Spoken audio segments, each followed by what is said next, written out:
Welcome to An Aries and Pisces Walk Into a Coffee Shop, the podcast. We're your hosts. I'm Bridget, she, her. And I'm Tiffany, she, her. This is a podcast where two friends let go of perfectionism and talk unedited. You can find us at the links in our show notes. Support the show by buying us a coffee. Also, subscribe and share this episode with a friend.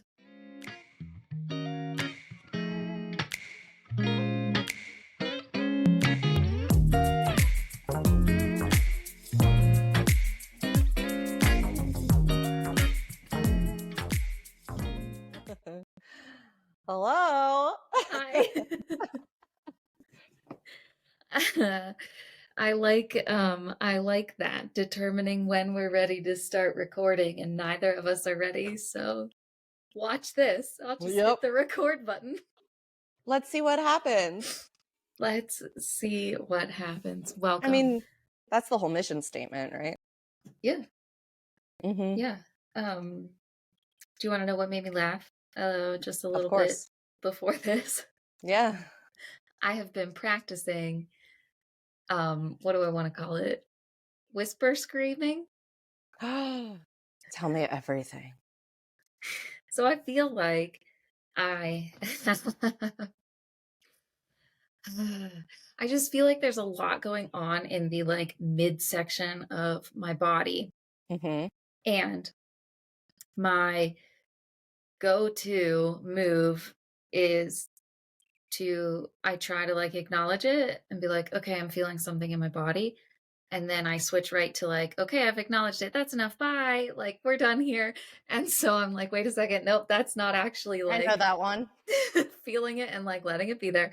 So I was like, okay, maybe instead of just jumping straight to like, let's do some breathing exercises and try to like regulate and calm this down. Maybe it's like, oh, I'm going to try to let this be here, see what it feels like.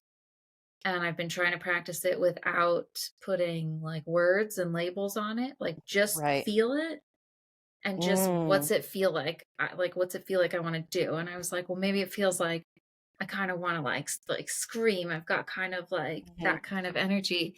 But I realized that when I was doing like yelling practices, I was really like hurting myself physically, like hurting my throat. And then I was like, I don't want to do that. So like, how can I still like express this without hurting myself? And I was like, okay, well, I'm going to like still like do it and like act it out, but I'm just going to like whisper it out. So I'm just going like, like, and like shaking and like doing the whole thing. And then inevitably I just start laughing because I'm like, this is ridiculous. Does it feel really silly? Okay, yes, I am going to adopt that. So it's like I can still like express that thing. And then I get an added bonus of like, I'm just laughing at myself afterwards.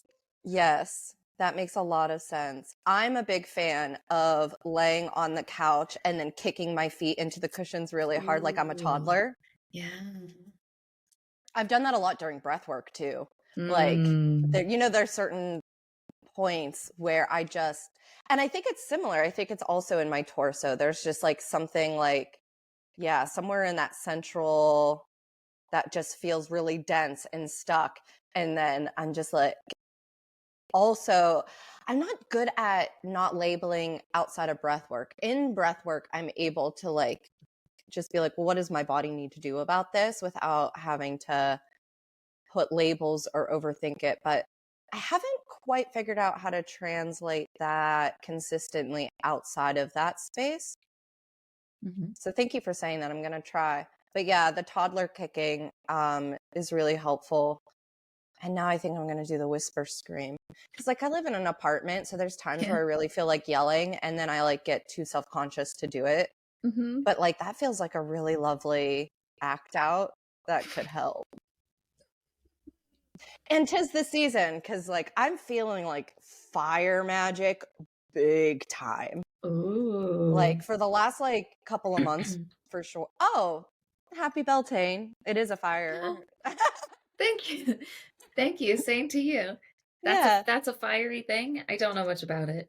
Yeah, so like a lot of the rituals around this time of year are like fire magic because it's like the idea um of welcoming back the summer. So there's a Hmm. lot of like sun magic and like bonfire vibes and revelry. And so I've been thinking about fire a lot. Um, and I feel like whisper screaming is really aligned with that. Oh, I could hear your birdies. Can you? Happy Beltane. That is so sweet. I have been struggling with the acceptance of the red-winged blackbird that has come back. He was Hmm. pretty much gone all winter, and he's now back. And the noise that he makes, I just can't. I'm like, he's just out there just screaming, and it I is love that. but it's like it's grating to I it's like I like it. I could watch him fly Hmm. around and like fly across the field, and I'm like, you're the coolest fucking looking bird. Like I love your shoulder pads. That's what Luke calls them, his shoulder Oh my pads. gosh. So so like Luke is absolutely delightful now with like the things that he sends the bird memes, the videos. He's Oh, excited to see like a bird outside, and I'm like, this is absolutely delightful that like you're now getting delighted by birds as well. Um but yeah, you like that sound? I do. Oh, I'm trying I so call it a much to I know why accept you it. don't. I know why you don't. It is so jarring and high pitched, but that trill just delights me. And I think it's because it's a sense memory for me. I learned about them and like spent a lot of time with them when I was taking a lot of walks around waterways because like they Mm. hang out around like ponds Hmm. and things. And I have these really cozy, like sweet memories of all these like solitary walks that I was taking during a really hard time that were like my decompression. They were my reprieve. And like it's that trill is very tied to those like Hmm. sunny walks. And I think that's what it is. Because I remember being like, oh my God, like what makes that noise? Like what robot is out here? And then like when I saw them with their shoulder pads, I was like, oh, wow. And they make all kinds of other noises too. So I was just like really enamored by them and like their vocabulary. And so now every time I hear that trill, I get really excited. Would I feel? No, I don't feel differently because when I lived in Indiana, they did do that outside my window a lot because I had a pond in that apartment complex. So yeah, I felt the same way even when they were screaming outside my window.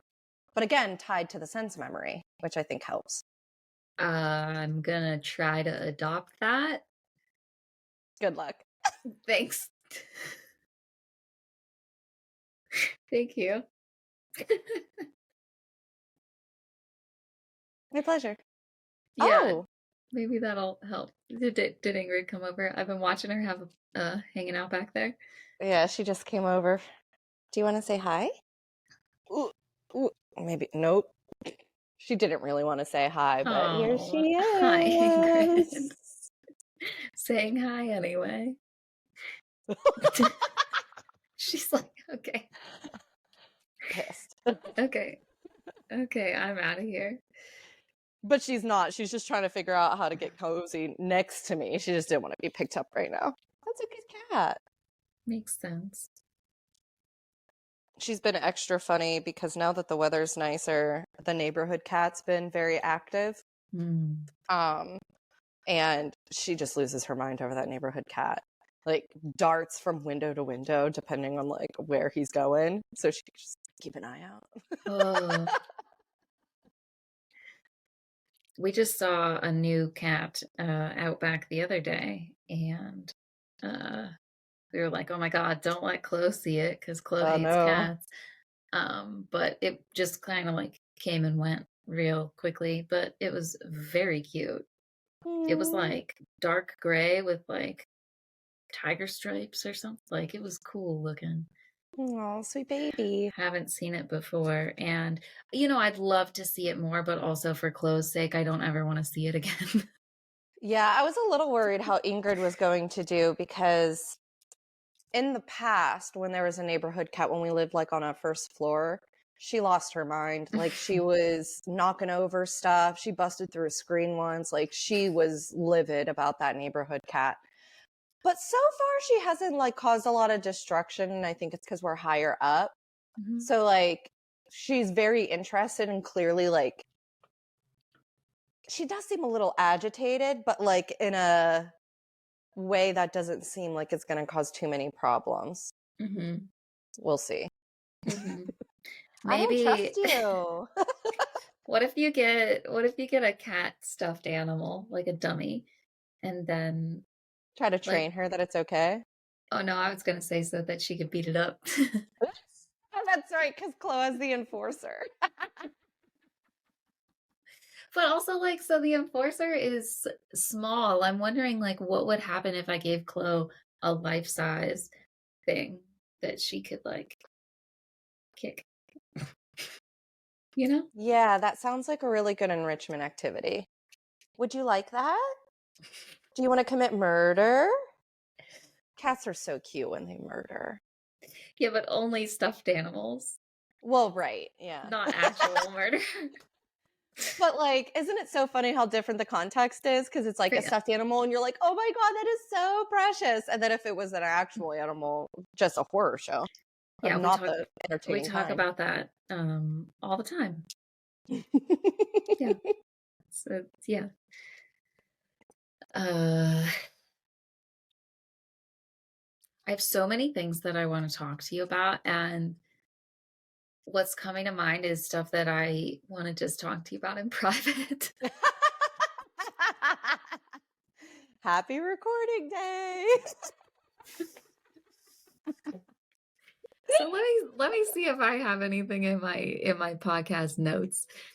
Um because I know I had things that I wanted to talk about. I know. I also feel the same way. I haven't gotten better at taking notes yet, though. So I'm very proud of you for implementing that for yourself. Thank you. It's all in Notion. I'll be good at technology one day. I'm I working on think it. you're probably fine at it, TBH. I You're fine enough. appreciate that. You're right where you need to be. Oh, I love these affirmations. Thank you. You're I don't welcome. I do not believe them, but they're very nice. Yeah. Ah. Same. I am telling those all to myself now. Oh, the one thing that we were talking about the other day about Mhm. always like searching for problems and solutions. Oh, yeah, that was a good one. Yeah. And I took that to therapy yesterday, and yeah, we were talking about how it is like that nervous system thing of like that like my nervous system doesn't believe that I'm okay like right Mhm. here and now, or that I can be okay no matter like what's going on around me. Mhm. So it's like she's like it sounds like your brain like really wants to do some work, and it is, like searching out, it's trying to like do some work, but the thing is that like that work is not actually productive, right? In any way. Right. It's not actually getting me anywhere. It's just essentially zapping my energy and making me feel terrible. Um, You know, an image just popped into my head. hmm, The idea that our brain just keeps on grabbing pieces of armor and putting it on and like n- just keeps on layering it. So then you're overloaded. You can't move your little arms. And then it's just like, but I have a whole life to live. And it's just like, or maybe we put on one more piece of armor. Makes me think of like a little kid in a snowsuit.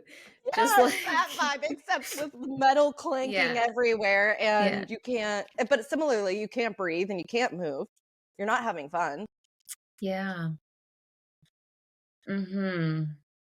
because it's like that Um, overprotective, which everything in moderation, right? Like, it's a cool skill to have if we can harness it in a way that is productive or not, um yeah, just like, what's a harm reduction model of that? I don't know, but like I'm thinking trying to think about it in the way of like yeah, there's a time and a place for problem solving, for solving Right. problems for like keep doing like creative solutions and like there's a time and a place, Oh, but not when yeah. I'm like I just want to like be here and live my life and Is it the trick of not looking for the problems, but trusting ourselves to be able to handle it whenever something yes. comes up? Yeah, well yeah, duh. Yeah. Yeah, that's it. Oh, the other thing that she said was like it makes a lot of sense and I know that we have talked about this before with the I think the metaphor or something I heard somewhere was like your like thermostat or something. The like thermostat of your like nervous system being Mhm. primed. Like she's like, of course, like you grew up in a chaotic environment. Your Mm, nervous mhm. system got used to this is what life is. And Oh, right. it set your quote unquote like normal temperature to chaos. And so Mhm. now when I'm not in chaos, my nervous system says, there's something wrong. We need chaos to be, in the normal range. And so Yeah, I keep something seeking familiar. out, yeah, so I keep like seeking out like stuff to solve or fix or make not okay because that's what my nervous system is like, oh, we know this. It feels familiar Mhm.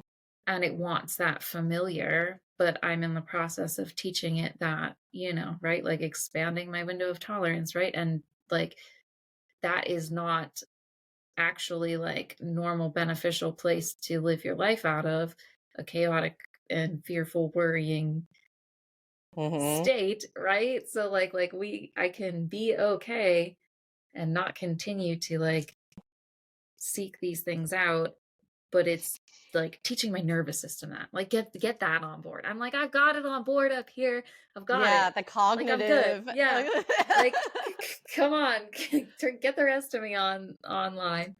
I'm Eh, starting to feel a little embarrassed because everything you're talking about is resonating so hard. And it's actually, you know, that feeling when like things that are seemingly unrelated start like converging into like a picture for Hmm. yourself. And you're like, oh, that's what's happening.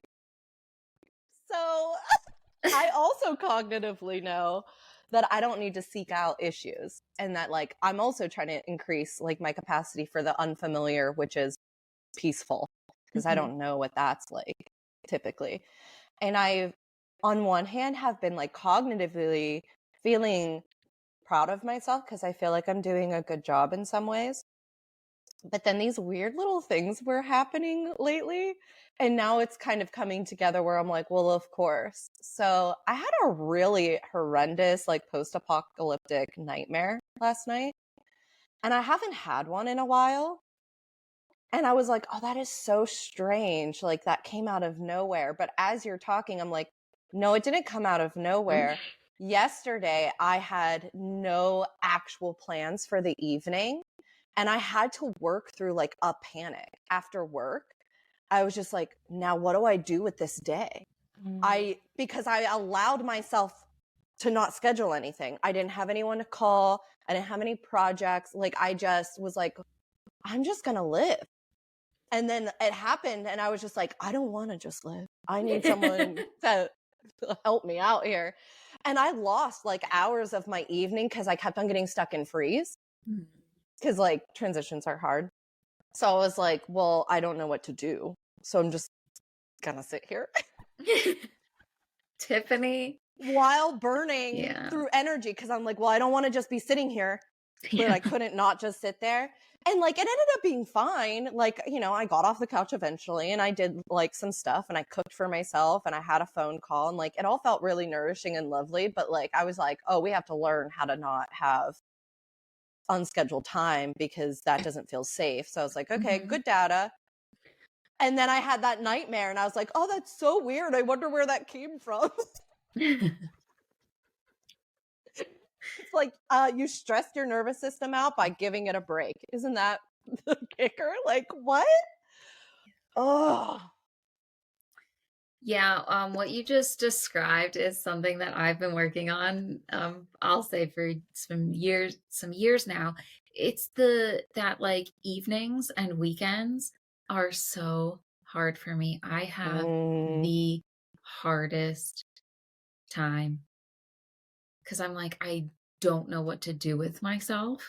mm, And if I don't have like a plan or like something to do, then everything that you just described happens, right? Because then it's like, well, what do I want to do? Oh, well, there's like a million things that I want to do, but mm-hmm. then like, getting started on any one of those things is near impossible. Also, like choosing the thing, Yeah. how, and it's yeah, this is very ADHD, according to my therapist who also has ADHD. We talked a lot about ADHD yesterday. We had a very like beautiful, like heart to heart conversation. I was like Mm, crying, like I was like, I'm so grateful for this space. yeah. And like just I guess, I don't know, the longevity of it all and like our relationship, and I've never worked with somebody in this kind of like capacity before.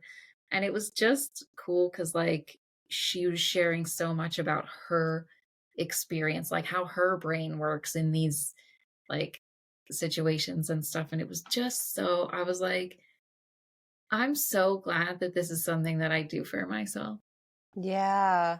This like touchstone and having this relationship, and she was telling me how like therapists also get a lot out of, Mm-hmm. like doing therapy with their clients and yeah. And so, It's healing for both people. I yeah. don't think that's talked about a lot, but I'm lucky that I have therapist friends, but also follow a lot of therapists online that are talking about that more. About, yeah, it's a therapeutic relationship. Like both Mhm. people are getting a lot out of that.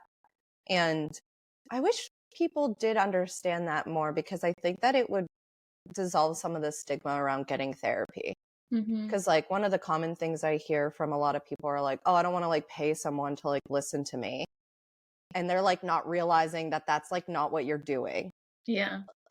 Like you're Yeah. not paying someone to just listen to you. You're in this committed relationship of you're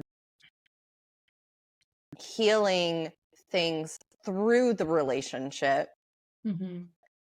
and you're paying for the expertise of someone that knows how to fucking do that because most people don't. Right, right, yeah, and they know how to hold that space, and they know how to, like, reflect the things Hmm. back to you, and yeah, and it's also, And like own all of their own stuff. Like, right, and it's also that, like, the, accountability or the, like, what mm-hmm, do I wanna call it? The, like, reliability of, like, showing up on a schedule, at a scheduled time, on a scheduled hmm, date, like, and,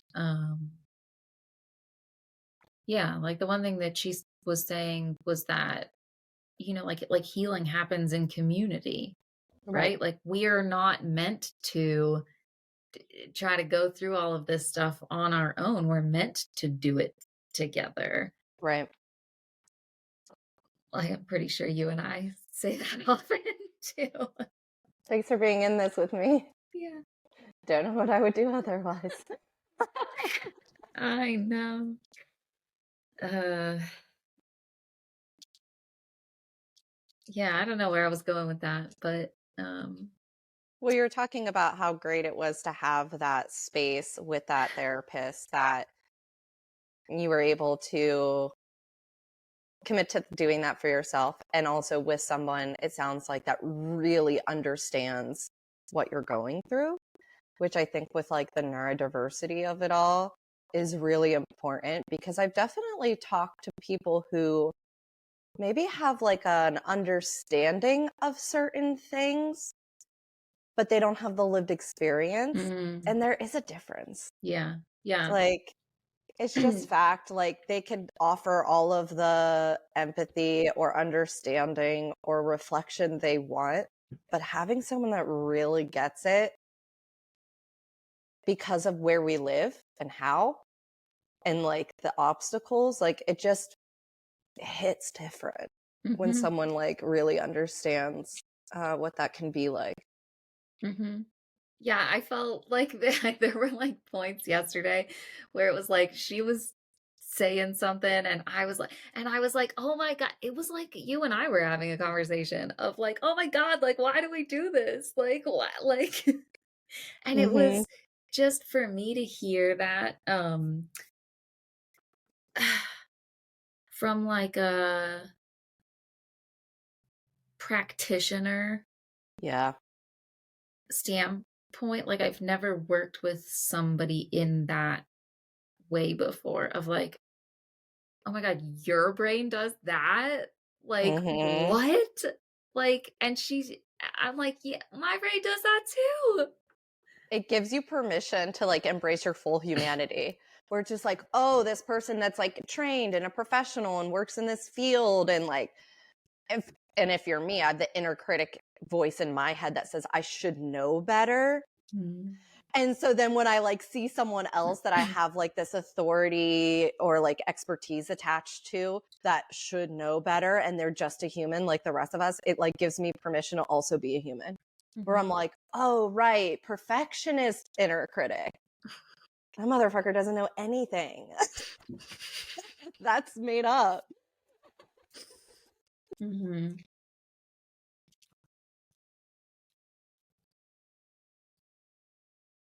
We're all doing a really great job. Yes, also the mission statement of this. Yeah. Like, I also told her, I was like, "If you would have, like, rewind 4 years ago, Mm, and if you would have told me, 'Bridget, you're gonna be doing therapy with her for 4 years every single week,' I would have been like, 'I'm not doing it.' I would have been like, 'No, I'm not doing that.'"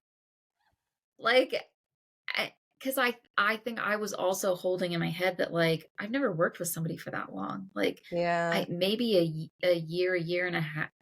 I think that possibly I worked with somebody the longest was, like, a year and a half to 2 years, and I'm not even sure if it was that long.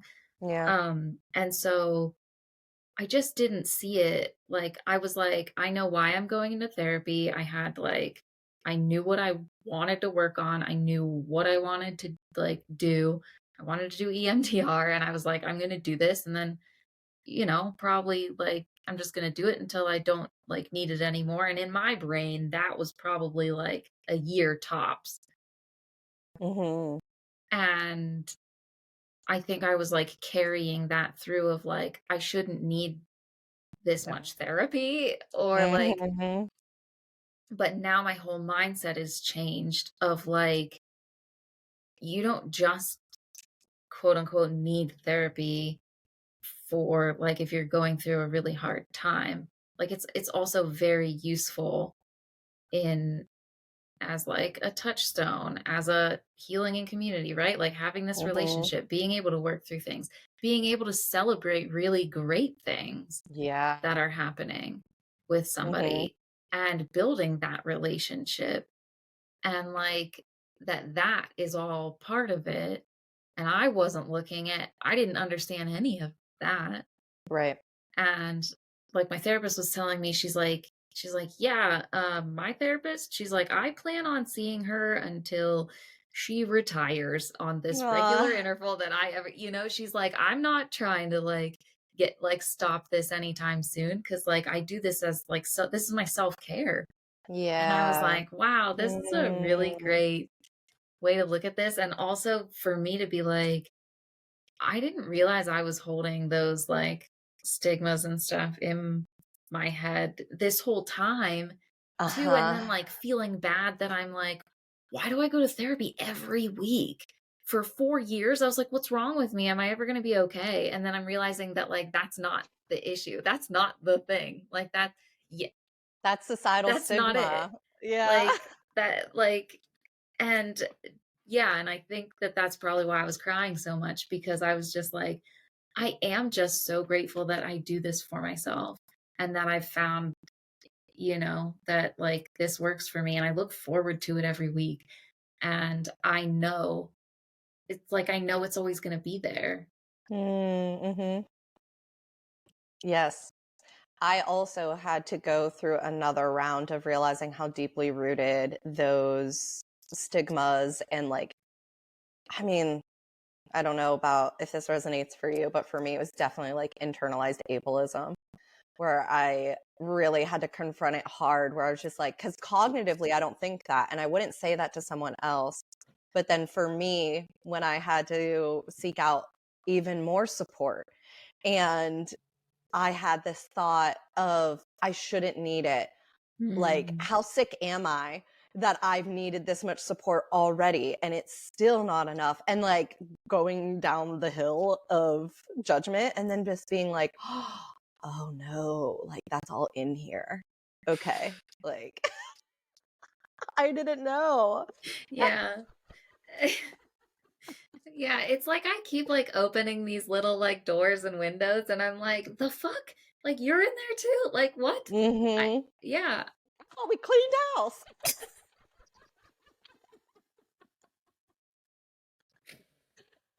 Oh, but yep, been there, done that. And like even now, like as you were talking, I could like feel like an embarrassment welling up in me that like I have a rotation of 3 different mental health professionals that I'm seeing right now. And do you see what it's doing? I'm just like, oh no.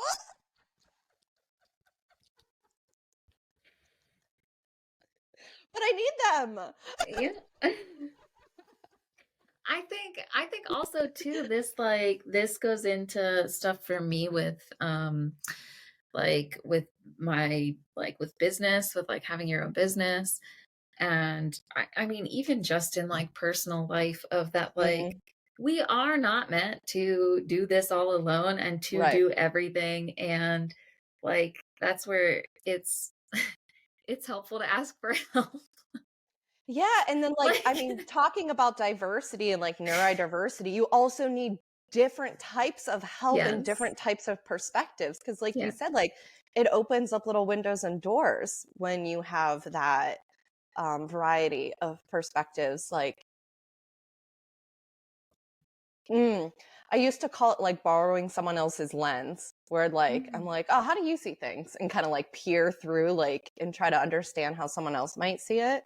Mhm. And the more you do that, I think the more it helps you learn to do that um more consistently on your own Mhm. For because sure. like oh, it's like a muscle that you have to like practice Mm. using. And I think it is really useful because oh, it's so easy when you're like isolated to get stuck in a rut of like nonsense.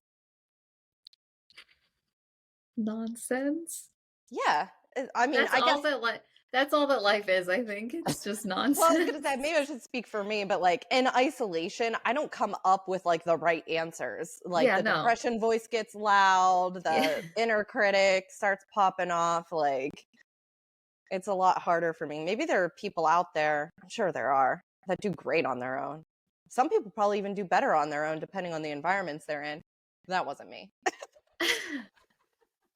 Yeah, no, that's not my experience either. I can be having, like, the worst day ever, and then, like, I have a conversation with you or, like, someone else in my life or my therapist, and then it's like, oh my god, all I needed to do was talk to another person." Hmm. Like, that's it. Seems too simple, Yeah. Yeah. but it is in fact helpful. Oh, I was just talking to someone the other day where they were talking about how like their therapist had like recommended going to this like support group. And they're like, but there's people there. The therapist was like, that's the point. Why I'm suggesting it. And it made me like think about that a lot, because I also had a resistance to I still do, a resistance to like doing like group anything. Is that true? It's not necessarily true, because I do go to like certain classes or workshops excitedly because it's a group thing. But the idea of therapy in a group makes my skin crawl. And I think it's a lot of that, like, you want me to be open and vulnerable, like in a group setting with people I haven't vetted for years. That sounds absolutely like something I will never do. But I'm still thinking about it, because I've had multiple therapists suggest Al-Anon for me, because they're like, I think it'd be really helpful. And I'm just like, yeah, I agree. Still haven't gone.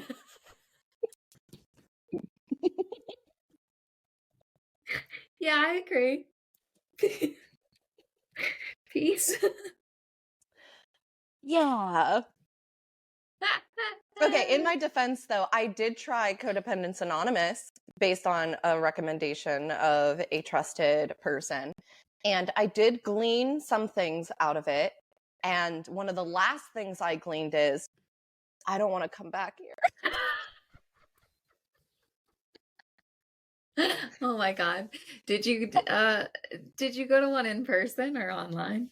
So this was pre-pandemic. So I was going in person, and it did help because I had someone kind of facilitate that for me. Mm-hmm. So like I wasn't going in completely new and like alone, which was helpful. And like I said, I was gleaning some good things out of it. I think it was a useful exercise. But one of the last ones I went to, well, it was a couple of different things that was happening. And I did end up moving not that long afterwards. So it wasn't like a total conscious decision of like, I'm not doing this anymore.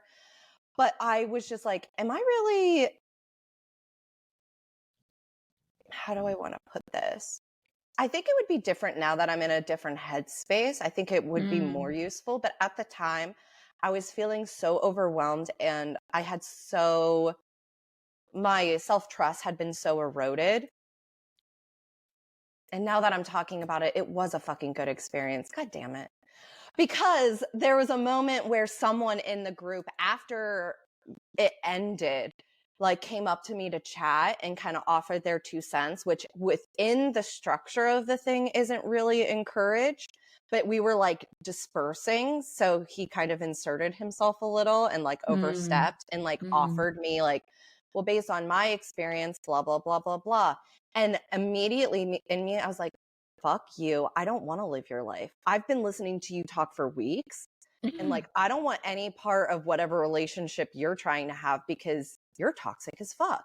And I know you're working on it, but like, I don't want to have to be like your partner and sacrifice myself so you could be a better person. And I was like seeing this, like they were like making a parallel with like some of the things I was struggling with. And I'm like, yeah, no, I think I'm just going to have my boundaries and not give some people more chances to hurt me. Maybe. Took me a little while longer to actually like then enforce that, but I did eventually. Okay, I take it back. Group stuff is really helpful, because like that sucked, but it really like I was like, oh, that's the self-trust that I had lost touch with. Because immediately everything in me was just like, no question. I was like, no, I'm not going to do that. Look at that. Okay. That's not where I thought I was going, but that's where I ended up. It's good. That's good stuff. I love learning alongside of you. See, we never know what's going to happen. I haven't thought about that in years. Oh. Yeah, everything in moderation, healing in community, but not succumbing to groupthink is good. It's harder though too, like in certain aspects, because like I think if you're doing like group therapy with a facilitator, that probably feels a lot different than like the self-run things that I have done. Because Mhm. the whole point is there's no authority. Like you're all just showing up to share with this structure that you're committing to, but there is no facilitator. And I imagine if you actually have like a trained professional in the room, that makes a big difference. Not that I would know, but I assume. Yeah, I have no idea, but I'm intrigued. I'm curious because I've Yeah. heard from some people like, that those things have been like very healing and transformative. And I guess like I can relate it to, like I said, like some of the groups that I've sought out, because a lot of like the movement classes, or well, I guess like the wellness sphere, like, breath workshops or like meditation things I've gone to have had that aspect of like, oh no, we're all doing this like in community. And there is a different energy in that, Mhm. like amplifies certain things, I think, when you have that many people with the same intention coming together and like committing to supporting each other through it. Mhm. And I also think that it depends on the facilitator and the people in the group. Yeah, no, I agree with that for sure. But even in less than ideal circumstances, how do I want to put this? It's given me an opportunity at times when I'm in a group and I'm not jiving with the whole group. Mhm. And sometimes I'm really not jiving with the whole group. Mhm.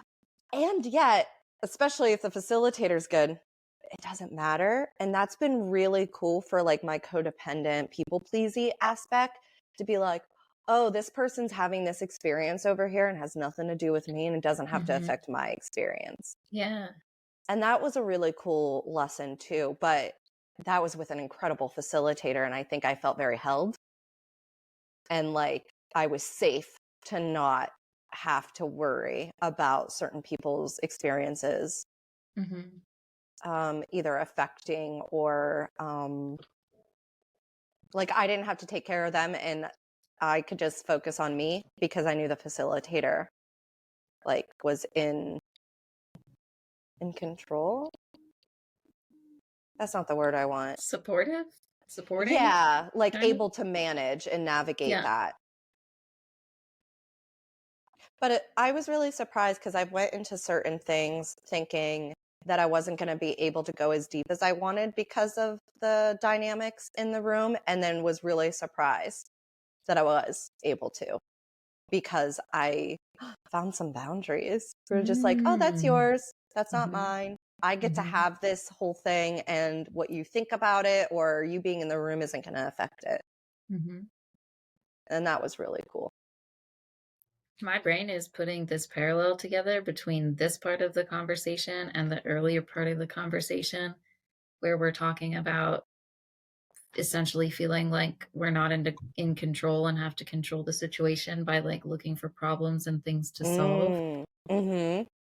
So where I'm like, you're thinking like, okay, there's this facilitator who is holding this space and boundaries and making it feel like a safe space for me. Well, what if that facilitator is like you, right? And you're like trust of like, I know that I can be okay and safe in this space right now, no matter what is happening around me, right?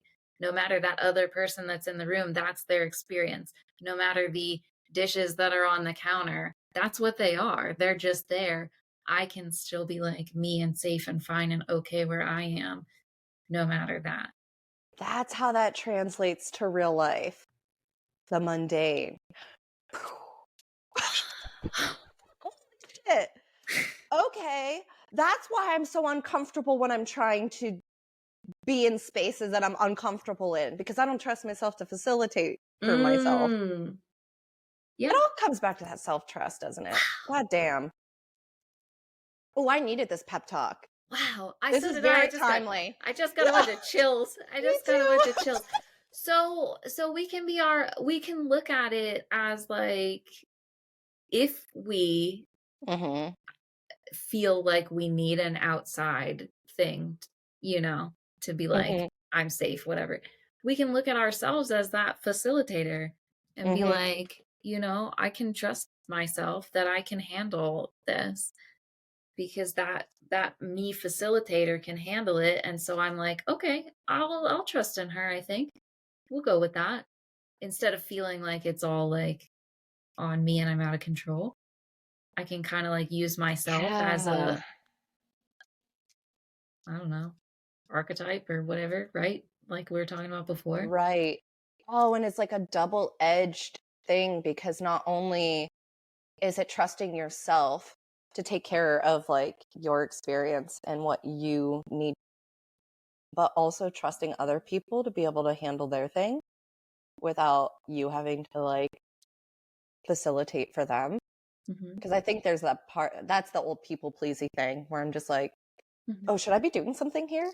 Yeah. And like trusting other people to hold on to their experience as much as I'm trusting myself to hold on to my own. Ooh, okay. Wow. Mm. Yeah, I needed that pep talk this week. Oh no. What? What? Feels What? scary. Like a door opened and then there's just like no stoop or like ground to step on. You know what I was like, "Oh, we're outside, like, we got, like, a big ass shovel, we're, like, digging in the dirt, and we're, like, digging up all of these fucking, like, diamonds and shit, and we're just like, 'Here we go.'"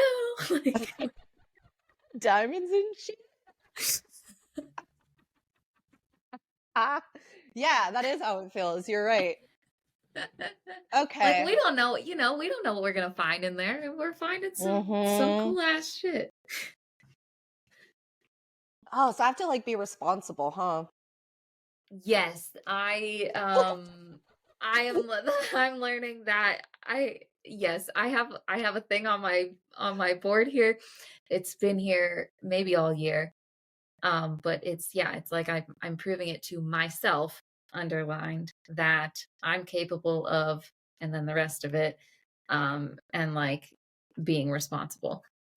Um, so Cool, yeah, cool, cool, cool, cool, cool, cool. it's just that like self-belief and like taking that like what like radical responsibility.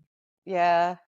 Which I do find so hot in other people because it's so exhausting. But maybe it doesn't have to be exhausting. Maybe, honestly, I think what's exhausting is all the things we're running around with, right? Like trying to solve problems, trying to have control. And I think like when we start letting go of that stuff, it's and just practicing Hmm. trusting ourselves more, it's like the scales like You're right. balance out and it's easier to like trust ourselves and do our thing. And then it gets like less of that. Didn't you just send me a reel that was like about that? That like the harder things just Probably. That sounds get right. I'm trying to remember what it was, but I just got elbow deep in a metaphor that so as you were talking, I the image that my therapist had given me just popped in my head and then my brain just did something really cool with it. So I was talking about how hard all these unfamiliar things have been feeling, even though I know that they're good and healthy, they feel bad right now. And my therapist handed me the image of like, well, yeah, if you're like in the forest and the snow's knee deep and you have created a path, that path feels easy to walk through. But now Mhm. you're creating a different path that's actually going to lead you closer to where you want to go. But it's harder right now because you're trudging through the snow and you have to like keep on making those pathways deeper and easier to navigate. And so it's just like, yeah, the discomfort is that it's just unfamiliar and Mhm. it can get easier over time because you're like building the path. But then my brain was like, oh, what if we're switching seasons though and all that snow melts and then I just get to walk around? Whoa. I got big chills. So that's what I'm going to lean on. Okay, yeah. Beltane blessings. The season's Yeah. changing. I don't have to trudge through the snow. Right. because it's melting. So I just Right. get to explore paths with a little bit more ease and then like redirect without having to trudge so hard. Yeah. Brains are neat sometimes.